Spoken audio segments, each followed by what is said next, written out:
8.15 광복절을 80주년을 우리가 보내면서 6.25와 8.15라는 이 숫자는 우리나라에게 있어서는, 우리나라 백성들 가운데서는 잊지 못할 너무나도 뼈아픈 기억을 새긴 숫자, 날짜가 되겠습니다.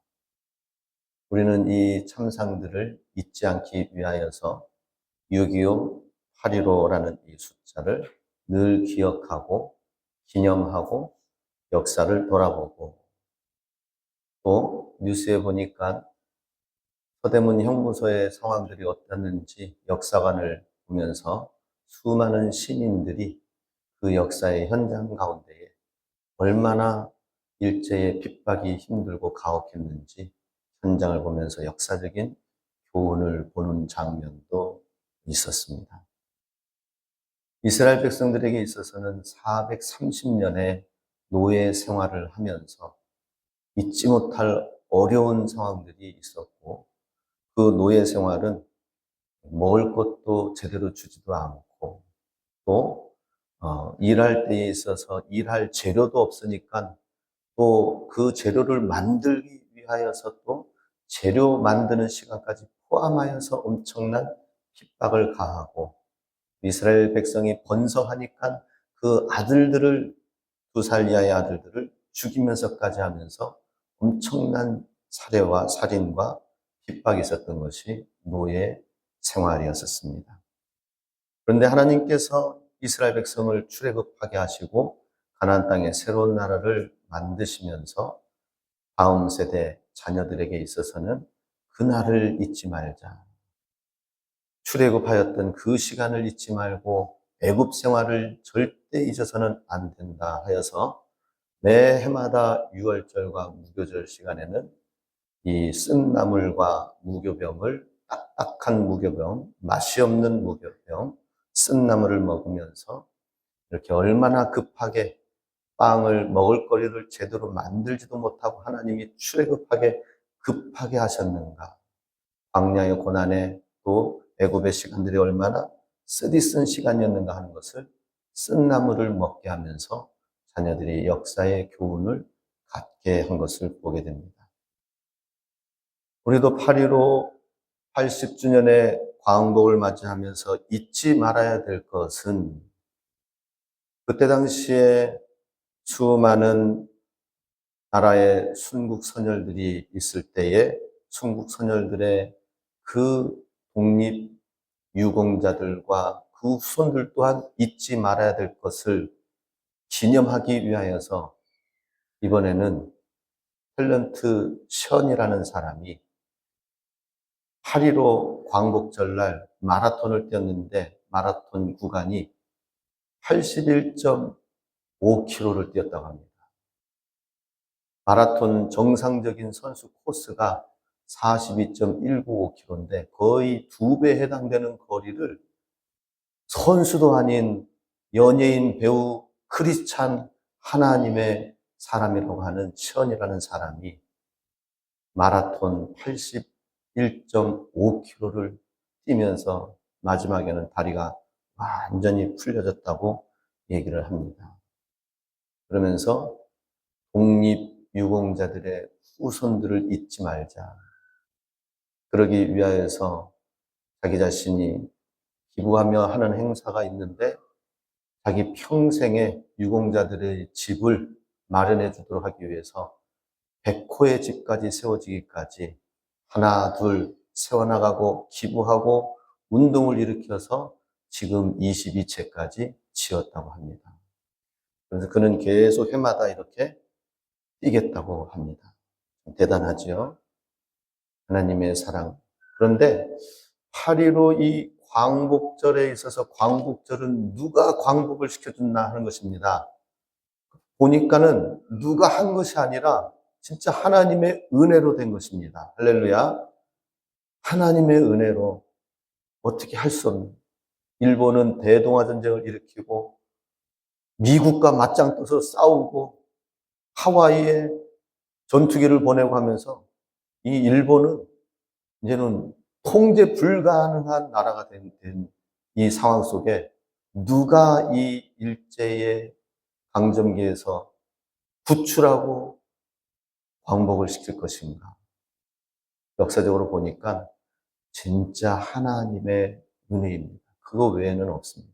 그리고 하나님 은혜에 또 한 가지를 더하자면은 그 일제 45년 강점기 가운데에서 하나님의 교회들이 성장했다라는 것이죠. 민족과 백성들이 어느 길로 가야 될지 갈피를 잡지 못하고 주권을 잃어버리고 나라를 빼앗긴 가운데에서 하나님의 나라가 우리의 나라고 그 하나님의 나라를 이 땅 가운데 세우기까지 소망을 갖고 굽히지 않는 데 있어서 독립운동가들 중에는 엄청난 믿음의 사람들이 앞장섰던 것을 보게 됩니다. 그러니 우리 광복절을 맞이해서 우리가 잊지 말아야 될 것, 우리 그리스도인이 잊지 말아야 될 것이 뭐예요? 하나님의 은혜입니다. 그리고 믿음의 선진들의 신앙입니다. 주기철 목사님과 같은 순교하기까지 신사참배하지 아니하고 우상숭배하지 아니하고 하나님의 나라를 세워나가겠다고 하는 이 믿음을 하나님께서 기뻐하셔서 하나님께서 우리나라를 광복시킨 것을 믿으시기 바랍니다. 그래서 광복절 생각하면은 하나님의 은혜입니다. 믿음 때문입니다. 라고 고백을 해야 됩니다. 우리 옆 사람과 함께 고백합시다. 하나님의 은혜입니다. 믿음입니다. 네, 하나님의 은혜입니다. 믿음입니다. 자, 오늘 본문 말씀은 이러한 고난을 잊지 않도록 하기 위하여서 하나님의 이사야 선지자의 말씀을 함께 살펴보고자 합니다.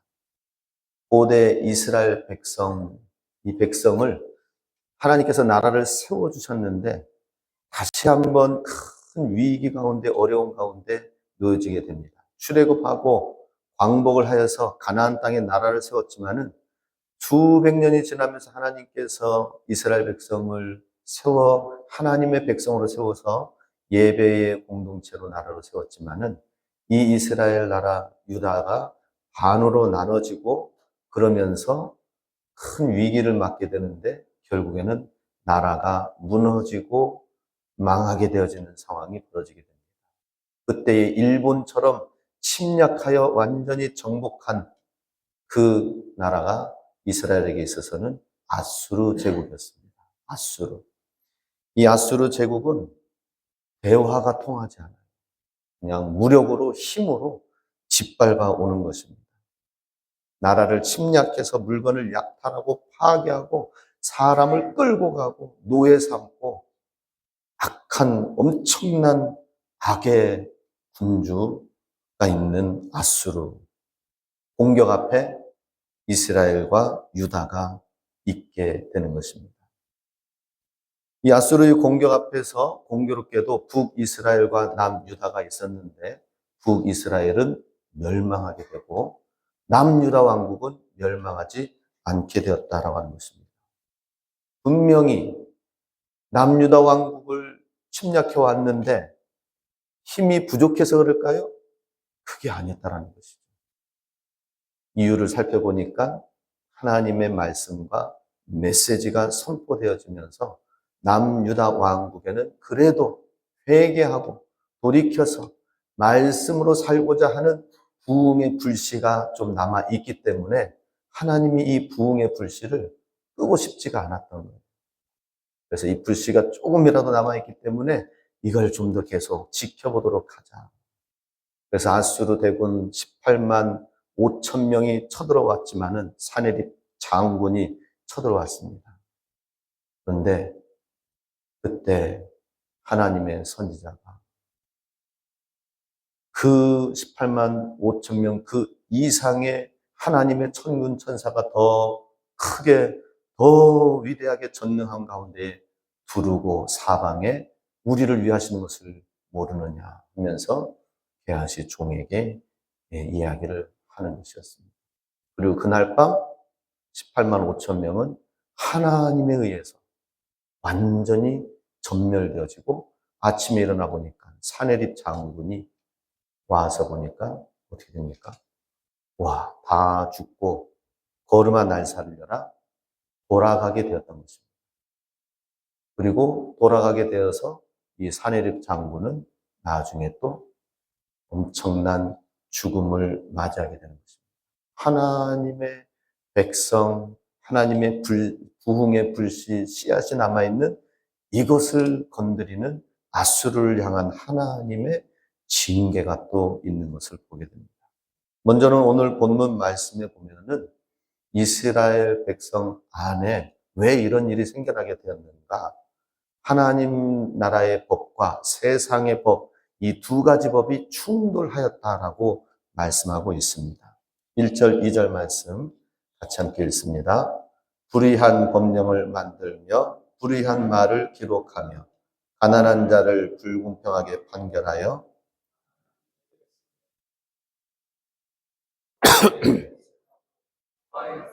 약탈하는 자는 화 있을진저. 불의한 법이 이스라엘 백성 가운데에 세워진 것이에요. 1절에 나와 있는 불의한 법령, 불의한 말이 기록되어진 것은 무엇인가? 원래는 하나님의 율법이 있고 신명기법이 있습니다. 가난한 자를 돌아보고 2절 말씀처럼 고아와 과부를 돌아보라 라는 그런 말씀이 있었죠. 그런데 오히려 2절 말씀 보면은 이스라엘 사회에 다른 법이 세워진 것을 보게 됩니다. 가난한 자, 약한 자, 그들이 다 갚지 못하고 그러면은 빼앗고 약탈하고 노예로 삼아버리고 그런 법으로 강화시킨 것을 보게 됩니다. 법을. 나약한 자들이, 없는 자들이 더 열심히 해가지고 갚아서 정신 차려서 해야지 그렇지 않은 사람들 근저시켜서 종으로 버리자. 종들이 많이 생겨나게 되었던 것입니다.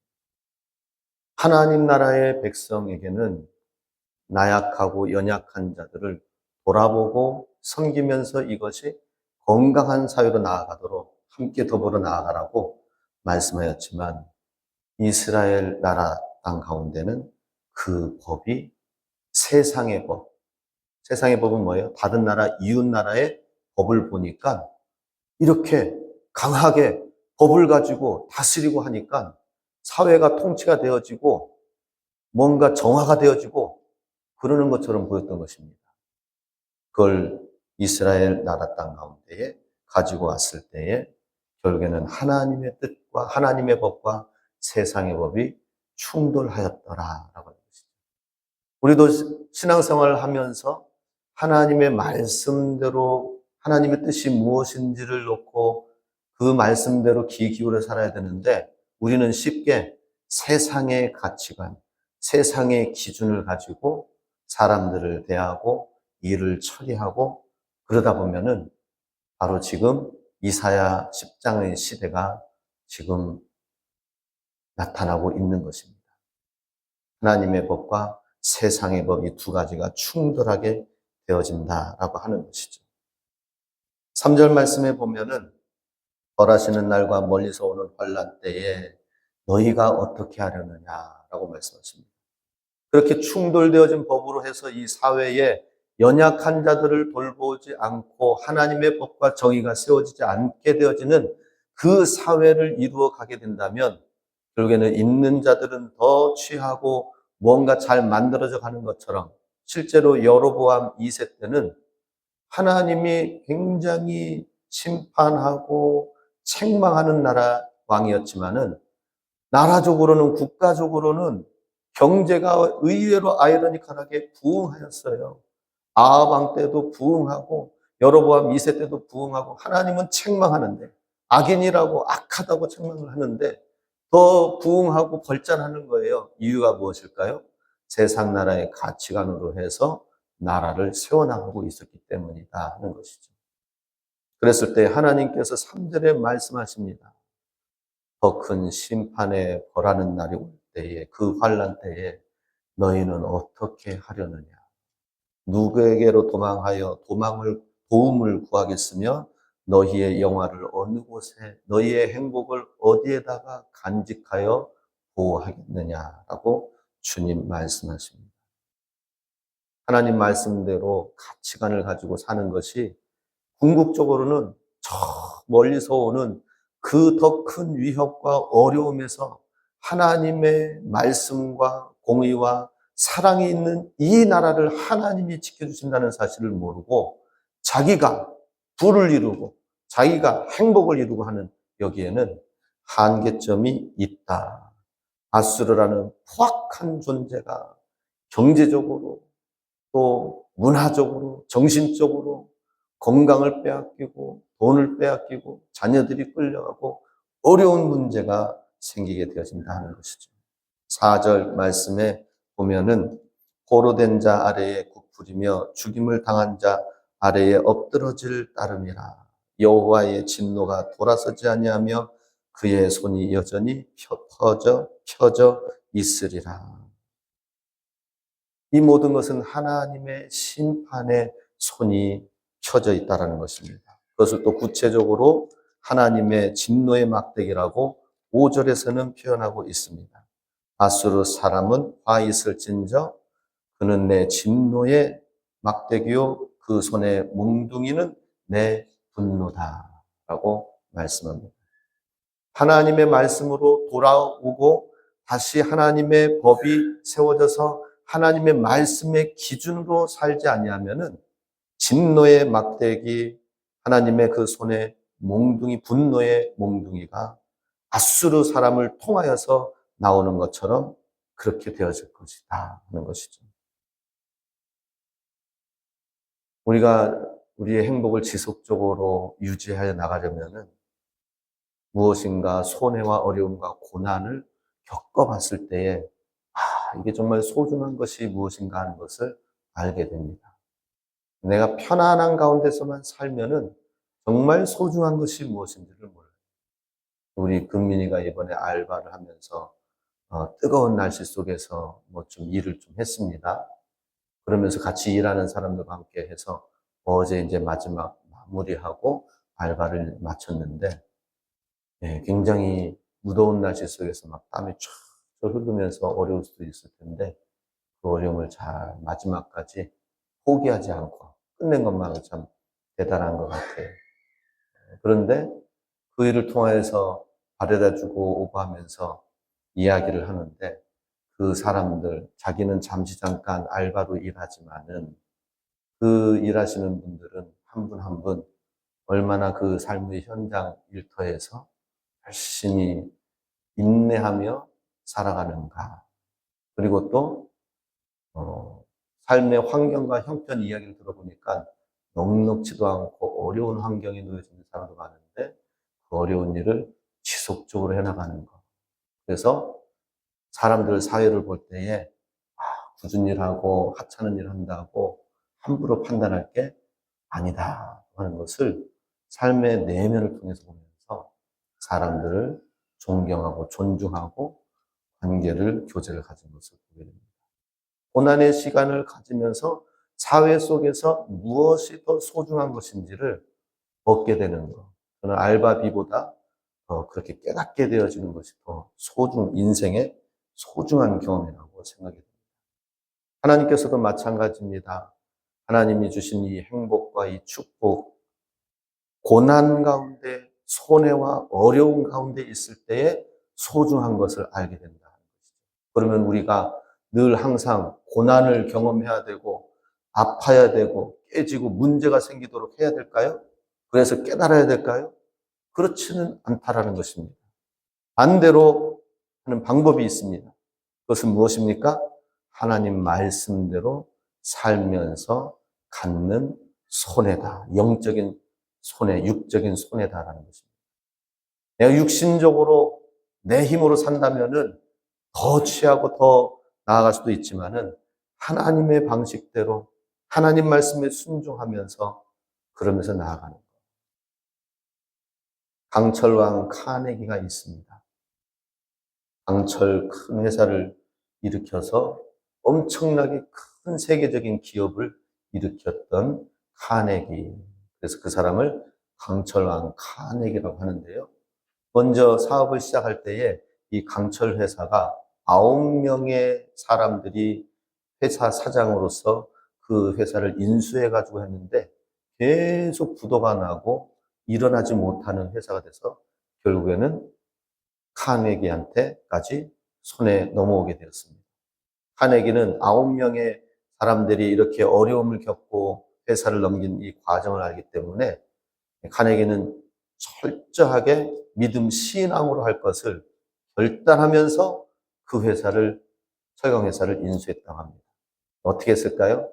하나님 앞에 기도하고 주일날은 무조건 쉬고 11조를 드리는 것 하나님 앞에 언제 드리면서 내가 할 수 있는 모든 삶에 할 수 있는 부분들을 철저하게 하면서 했다고 합니다.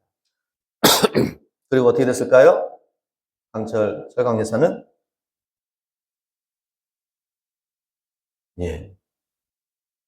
부도났다고 합니다. 부도나고 위기 가운데 놓여지게 됐습니다.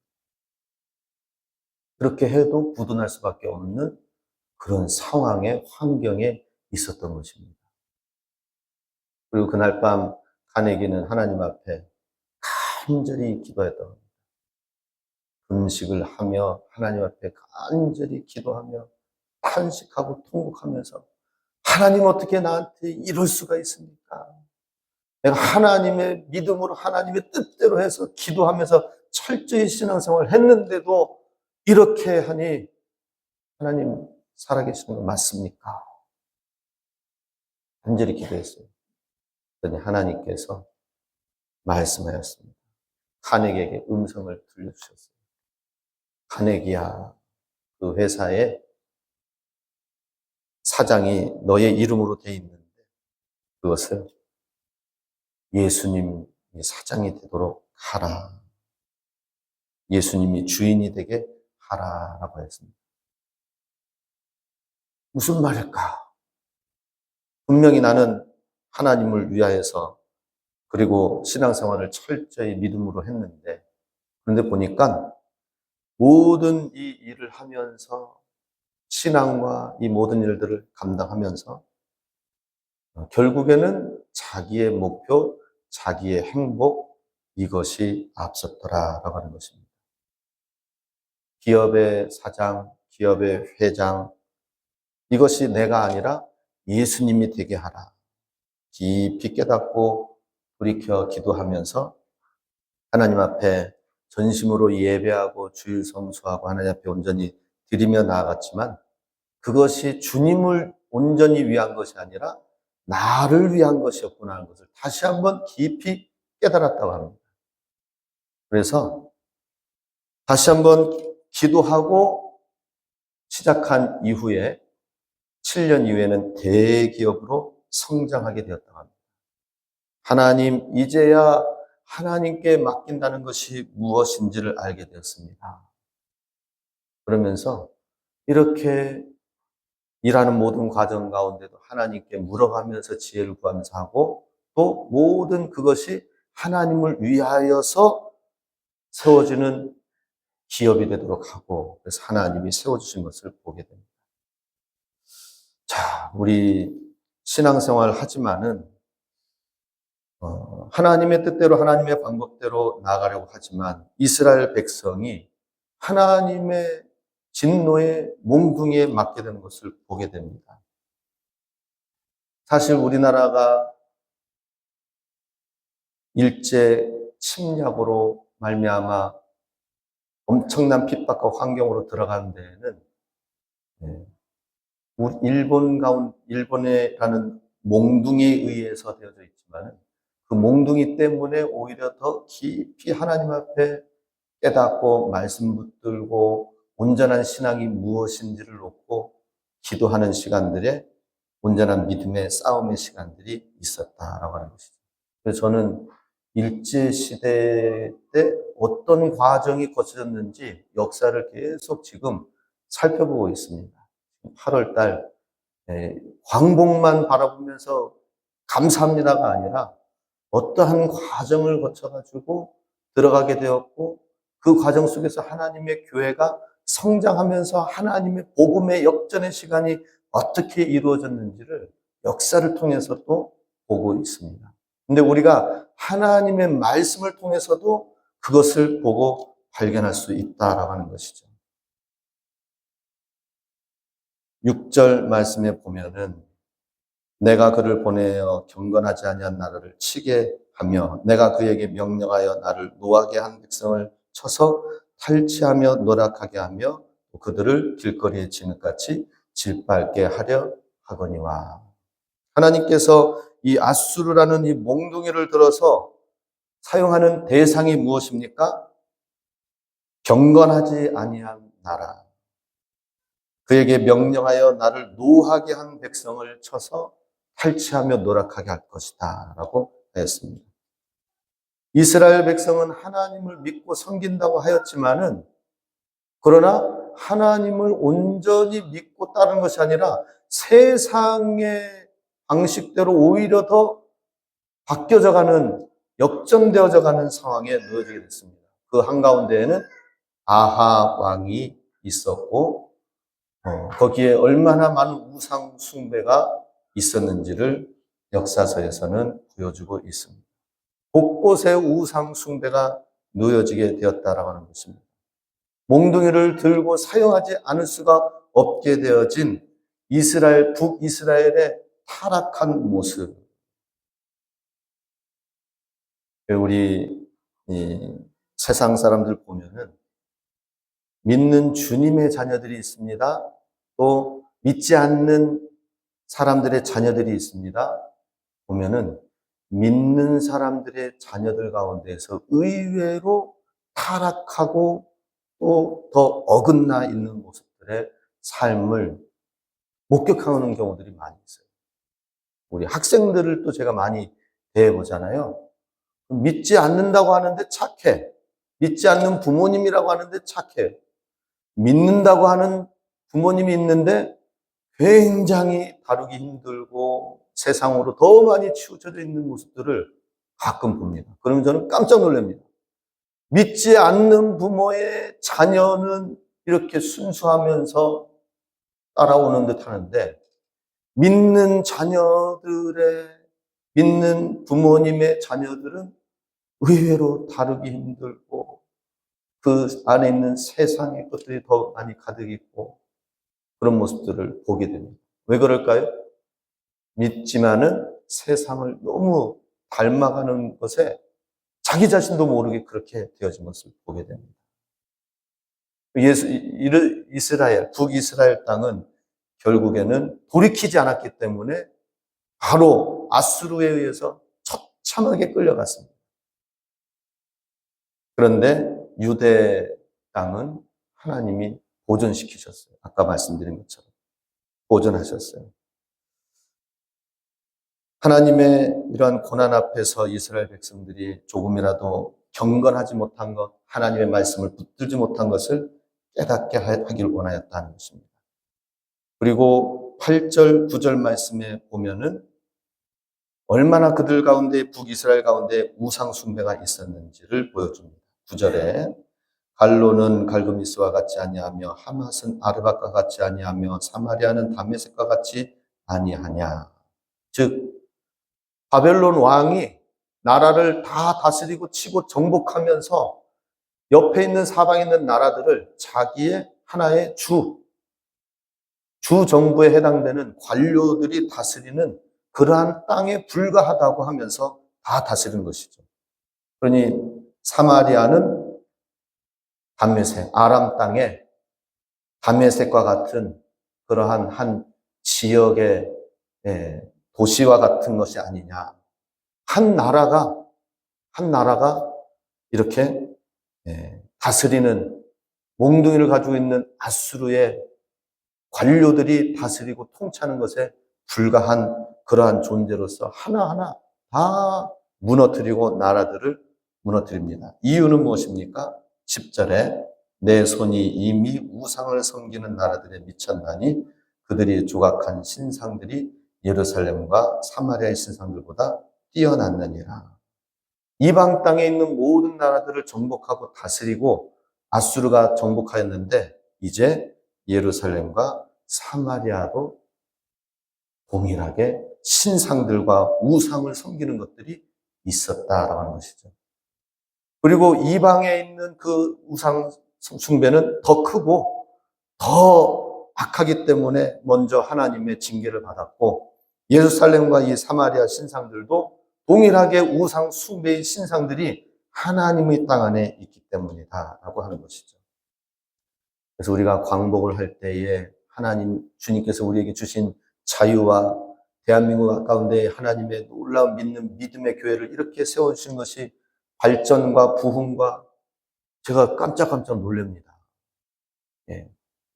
이 어제 교회 학교 아이들 여름성리학교 워터파크 김해 그 장류의 워터파크에 갔는데 차가 워낙 많아가지고 그 옆에 있는 아울렛으로 파킹을 하라고 하더라고요. 아울렛의 지하 주차장에 딱 했더니 이야, 그 지하 주차장도 가득 차가지고는 간신히 주차를 했는데 차들이 전부 다 외제차에 뭐에 해가지고 우리나라가 왜 이렇게 잘 사는 거예요? 차들만 좋은 것만 사가지고 다니나요? 이야, 우리나라 차들이 막 엄청나게 좋은 차들이 가득 차 있는 것을 보면서 와, 하나님이 대한민국을 광복시킨 이후에 6.25 전쟁 이후에 얼마나 크게 축복해 주셨는가 하는 것을 보게 되는 거예요. 그러면 그럴수록 우리는 어떻습니까? 하나님 앞에서 정말 광복하게 해주신 하나님의 은혜와 믿음의 선진들의 믿음, 신앙을 우리가 지금 계속 잘 이어가고 있는가? 이게 중요한데, 그렇습니다. 우리의 믿음을 돌아가야 된다는 것이죠. 이 북이스라엘에는 우상들이 있었습니다. 신상들이 있었습니다. 자기가 좋아하고 자기가 만들고 자기의 가치관으로 만드는 모든 크고 작은 신상들이 북이스라엘에 있었기 때문에 그것을 다 몽둥이로 부수고 깨트리고 하는 것이었습니다. 11절에도 내가 사마리아와 그의 우상들에게 행한 같이 예루살렘과 그의 우상들에게 행하지 못하겠느냐. 주님 말씀하십니다. 이제 주님께서 또 마지막 15절 말씀에 보면은 아수르 제국이 그렇게 깨트리고 부수고 이제는 유다 땅까지 다스리고 정복하려고 할 때에 그때 하나님께서 멈추게 하십니다. 18만 5천 명을 완전히 전멸시키면서 본국으로 돌아가게 합니다. 사내립은 그 본국으로 돌아가서 거기에서 그 나라를 지키려고 돌아보려고 했지만 이미 그 밑에 부하들이 암투 작전으로 해서 그 왕의 자리를 서로 싸우고 하면서 결국에는 신하들의 부하들에 의해서 사내립 장군은 죽임을 당하는 것을 보게 됩니다. 그렇게 몽둥이로 사용했던 것, 동일하게 그것도 심판받는 것을 보게 됩니다. 그게 15절 말씀입니다. 도끼가 어찌 찍는 자에게 스스로 자랑하겠으며 톱이 어찌 켜는 자에게 스스로 큰 체하겠느냐. 이는 막대기가 자기를 드는 자를 움직이려 하며 몽둥이가 나무 아닌 사람을 들려 함과 같음이로다 하면서 아수르 제국이 아무리 힘이 세고 나라를 다스리고 정복한다 하더라도 하루아침에 하나님 그 도끼의 자리에 이것이 위험하고 방망이가 위험하다 하더라도 이것을 하나님께서 불태우고 부서뜨린다면 아수르도 한순간에 넘어가는 것입니다. 바벨론 제국에 금세 넘어가게 됩니다. 아수르 제국이 있는 니느웨 성읍은 그야말로 천혜의 요새입니다. 들어오는 성읍 길목 하나 조금 있고 나머지는 다 강물로 사방에 되어 있는 엄청난 성읍인데 그 성읍을 넘어가가지고 정복하게 한 것이 바벨론 제국이에요. 이 성벽, 니느웨 성벽만큼은 절대로 초롱성같이 견고하다고 생각되는 그것까지도 무너뜨려서 오는 바벨론 제국이 또 있다라고 하는 사실입니다. 일본, 우리나라를 정복하고 그리고 강점기 이후에 철저히 히로시마 원자 폭탄 이후에 엄청난 어려움을 겪고 그랬지만은 우리나라가 6.25 전쟁 때 군수 산업이 이루어지면서 미국과 함께 해가지고 우리나라 6.25 전쟁 때문에 사실 일본의 경제가 성장하게 된 거 아닙니까? 근데 똑같이 성장했지만은 일본에는 하나님의 교회들이 거의 없어요. 십자가가 거의 없어요. 똑같이 하나님 안에서 성장하고 부흥하고 또 발전한 우리나라는 십자가가 있다. 그러나 이 십자가가 북이스라엘이 되지 말고 남유다에 깨어있는 신앙이 될 때에 소망이 있다는 것입니다. 우리 광복절 80주년을 맞이하여서 이 은혜를 기억하고 이 귀한 신앙을 우리가 우리 안에서 부흥의 씨앗이 일어나야 될 줄로 믿습니다. 감사하게도 이번 여름 성경학교 때 어린 영혼들이 20명이 넘게 같이 성경학교를 했어요. 사실 우리 하일 2, 3 연합회에 목사님들이랑 얘기 나누면서 우리 교회 학교는 좀 10명 좀 안 되게 출석을 합니다. 이렇게 얘기를 했더니 어이구 그 정도나 교회 학교가 있긴 있느냐고 하면서 놀라는 거예요. 교회 학교 있는 자체가 모임 자체가 있는 것만으로 놀라는 거예요. 그런데 놀라는 걸 넘어서서 하나님이 원근각지에서 하나님 불러주셔가지고 이번에 하게 되는데 보면서 저는 하나님의 부흥의 씨앗이 우리 교회 학교와 우리 성도님들과 이번에 또 청년부 모임도 가졌습니다. 청년부 모임을 통하여서도 또 우리가 비전을 다 품고 바닷가 금빛 모래 촥 빛나는 거기에서 멋지게 사진 찍을 때 너무나도 아름답다. 하나님의 믿음과 하나님의 은혜가 있는 그곳에 하나님이 들어 사용하신다는 사실을 기억하시고 각자 있는 모든 삶 속에서 참된 믿음으로 승리하며 하나님께 영광 돌리실 수 있게 진정한 광복의 하나님 나라의 주인공이 되시길 주의 이름으로 축복합니다.